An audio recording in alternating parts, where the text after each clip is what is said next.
মধ্যে নিক্ষেপ করেন। অগ্নিকুণ্ডের মধ্যে যখন নিক্ষেপ করা হয়, হযরত ইব্রাহিম আলাইহিস সালাতু ওয়াস সালাম তিনাকে এমন ভাবে অগ্নিকুণ্ডের মধ্যে নিক্ষেপ করেন, কিতাবের মধ্যে বর্ণনার মধ্যে বর্ণনায় দেখলাম হযরত ইব্রাহিম আলাইহিস সালাতু ওয়াস সালামের শরীর থেকে সমস্ত কাপড় খুলে নিয়েছিল।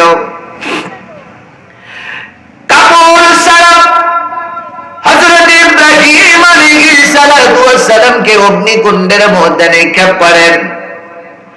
ইব্রাহিম তিনি হলেন আল্লাহর বন্ধু। ইব্রাহিমের নামের সাথে আল্লাহ লাগায় দিলেন খলিলুল্লাহ, আল্লাহর বন্ধু। কেমন বন্ধু? আল্লাহ পাক রব্বুল আলামিন হযরত ইব্রাহিম আলাইহিস সালাতু ওয়াস সালামের কাছে আজরাইলকে পাঠিয়ে দিলেন। আজরাইল